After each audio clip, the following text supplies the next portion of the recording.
gas tank program right now. Last week was our performance testing week. Starting this week, which is going to be March 9th, is going to be week one of 8 in our current gas tank cycle progressions. I wanted to make a quick video, kind of giving you guys an idea about what to expect. Those of you guys that are definitely going to be following it, maybe following it, Mondays and Fridays or Tuesdays and Wednesdays, just a couple days here and there. Or if you're like on the fence and your cardio and your power output and just your like overall aerobic ability is something you want to work on, this is going to be perfect for you. The way that we're going to have this cycle split up is going to be we're going to have six training days, and every single training day is going to be a different stimulus. So a different stimulus and a different machine. So we've done cycles in the past where we'll keep a stimulus consistent on day one of the training week, but we'll rotate machines. And we've done the opposite where we'll keep the machines consistent, but we'll rotate the training stimulus. This week or this training block, just so that we can like keep things really really linear, which I'm pretty excited about. The training mode as well as the training stimulus is going to stay consistent Monday through Saturday. So Mondays we're going to be working on aerobic power via running. Tuesdays we're going to be working on lactic power via bike erg. Wednesdays is going to be aerobic endurance via row. Thursdays we're going to be working on our aerobic base, and that is going to be the only day that's a little bit mixed modal in nature. Fridays lactic capacity, which is going to be on none other than the Echo bike, and then Saturday is going to be some threshold work based around running. Those of you guys that did some or all the tests last week, great, awesome. You're going to be able to every single day. You're going to be able to plug in your average paces, average calorie output, whatever it might be for the given day, and you're going to have like customized goals and customized paces for every single day throughout the training block. Those of you guys that are thinking about jumping on, again, whether you're thinking about like supplementing this like a full 6-day-a-week program to supplementing this on top of your training for a full 6-day week, or if you're just thinking about squeezing in where you got some extra time, I would definitely suggest going back and hitting a couple of tests that we did last week. Generally speaking, I usually suggest people up to a quarter of the way through the cycle. If you're jumping in up to a quarter of the way through the cycle, go back to week 1 or go back to week 0, I should say, and get some of the tests done, because it's going to be one of the reasons why this is going to be such a valuable cycle is because the way it's written, you're going to be able to customize it based on your where you're currently at. So just to give a quick run through of the week and hopefully answer any frequently asked questions kind of deal, questions that might arise, and then we're going to put this on the YouTube page and then on the Wodify page so you guys will be able to refer to it. Like I said, Monday we've got running, and we're going to be working on aerobic power. Last week, so in week 0 in our testing week, we found our VO2 max. So the test was a 12-minute run for max distance. I asked you guys in your results to not post your score as your distance achieved, but rather your average pace running, and then put your distance achieved in the notes, because the average pace running, that is your VO2 max, call it threshold pace right there. So for this week, for example, we have 6 2-minute intervals with 2 minutes rest between sets at 100 to 105% of last week's 12-minute effort. I'll put the math equation in the notes here so that you guys can just like really easily plug your pace in. So you're going to be running as fast or slightly faster than you did in our VO2 max test week this week. On the 2-minute recovery walk, it's not an easy jog; it is a walk. It's also not a standstill. It's not taking a seat. We want to kind of keep things flowing. So walk, don't run it though. Day 2 on our bike erg. This week we've got 30-second bike at 85 to 95% of the average wattage from last week's 30-second bike erg test. It's 1 set every 3 minutes times 10 total sets, so quite a bit of volume. Quite a bit of intensity as well. Again, if you guys didn't do your bike erg test, I really suggest you guys to do that. What I've seen in the past about progressions like this, if somebody's like jumping in week 1 or 2, 3, whatever it might be, and they don't have that max wattage or that average wattage from their test week, they hear the stimulus and they understand they understand the training intent, and week our set 1 through 3 they'll just like sell out 2.5 times per set, and then there's just a huge drop off, and we're not able to get the intensity and the volume. So there's a very fine line here, because we've got 10 total sets and it is fairly intense.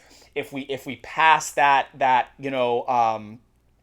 if we pass that like threshold of what's actually sustainable and repeatable, even when we're talking about power output, we're not going to get quite the same training adaptation in. So again, if you didn't do the testing week and you're planning on hitting these Tuesdays, I would definitely suggest you go back to last week and just make sure that you hit that test so that we have some reference points.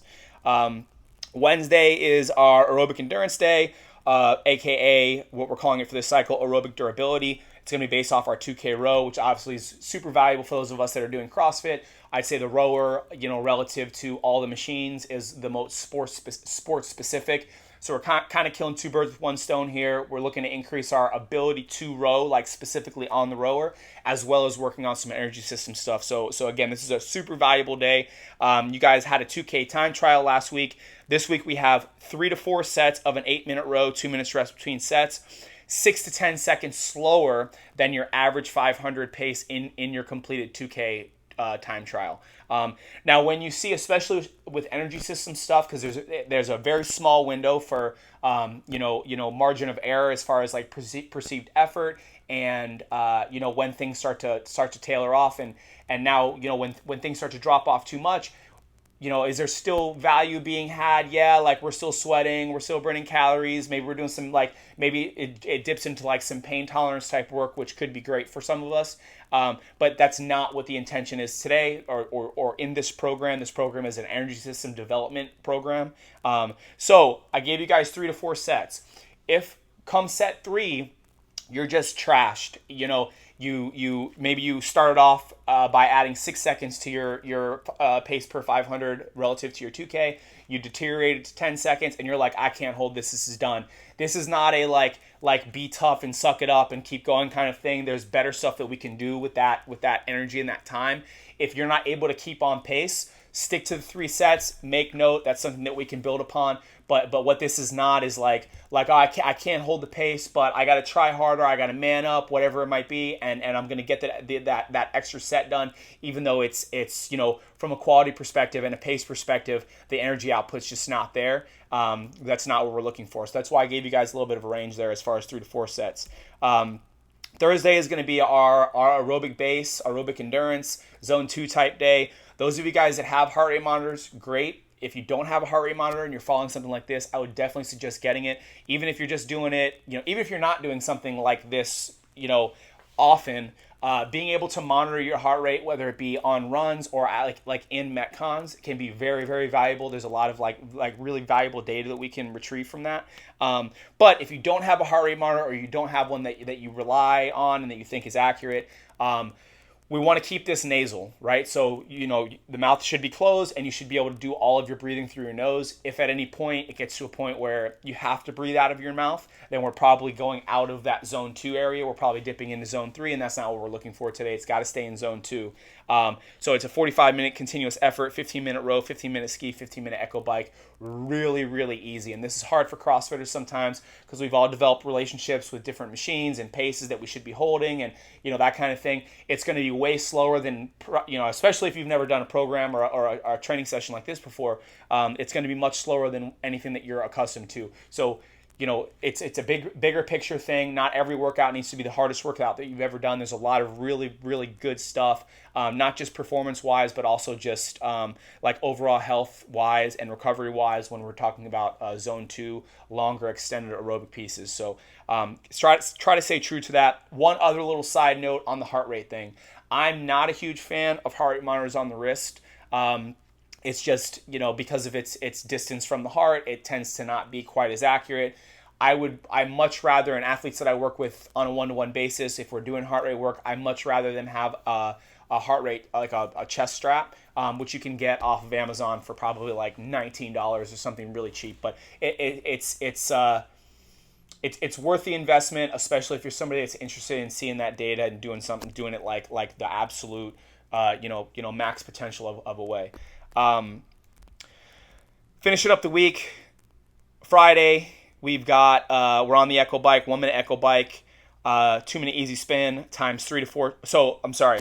So we've got 12 total sets of the Echo Bike. Every 3 sets, you're going to rest 4 minutes.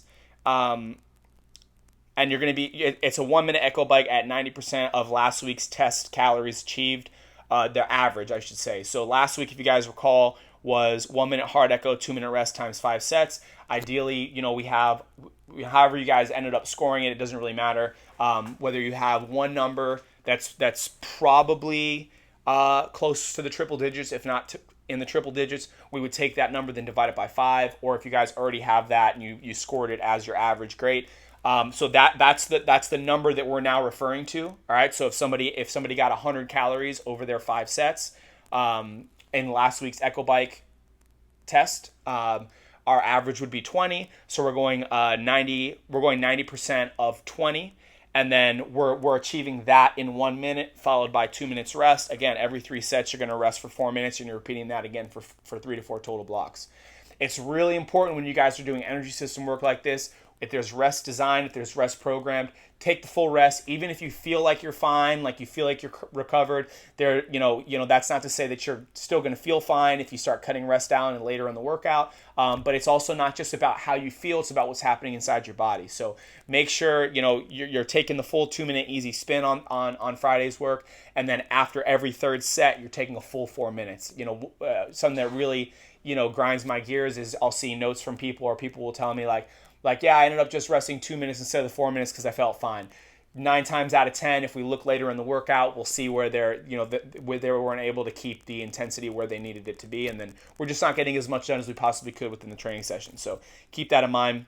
Saturday, based on our 10-minute threshold time trial, which was running last week, we're doing an 8-minute run at 95 to 100% of last week's 20-minute run pace, so either the pace or slightly slower than. If you guys recall, Monday, our other running day this week, it was at your 12-minute your Cooper's test pace, which is a 12-minute run for max distance or max average speed. It was at or slightly above, and then on Saturday, it's at or slightly below. 8-minute run, 95 to 100% of last week's 20-minute run pace, 2-minute walk times 3 total sets. Same idea. Make it a walk. Don't make it an easy jog. Don't make it stationary, doing nothing. Just walk it off. Keep the blood flowing.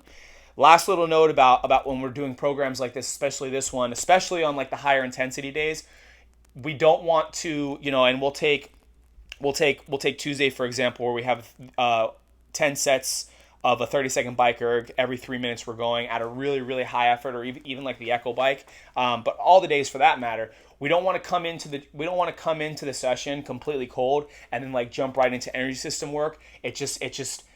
We're gonna have a hard time, finding our paces. And generally speaking, and if you've worked with me before, if you've been at the gym at Blacksheep CrossFit long enough, I've said a lot. The first time we hurt in a day, as far as exercise goes, we want to get that out of the way. We want to get that out of the way before we're like in the meat and potato of training.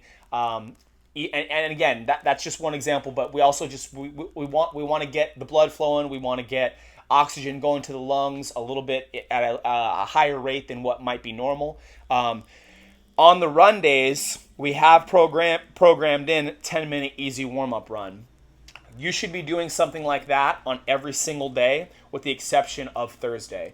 I don't really care what machine it is. So if on Tuesday you got your bike erg intervals and you come in, you want to sit on the bike erg for 8 to 10 minutes, nice and easy before you get into like the actual training session, cool.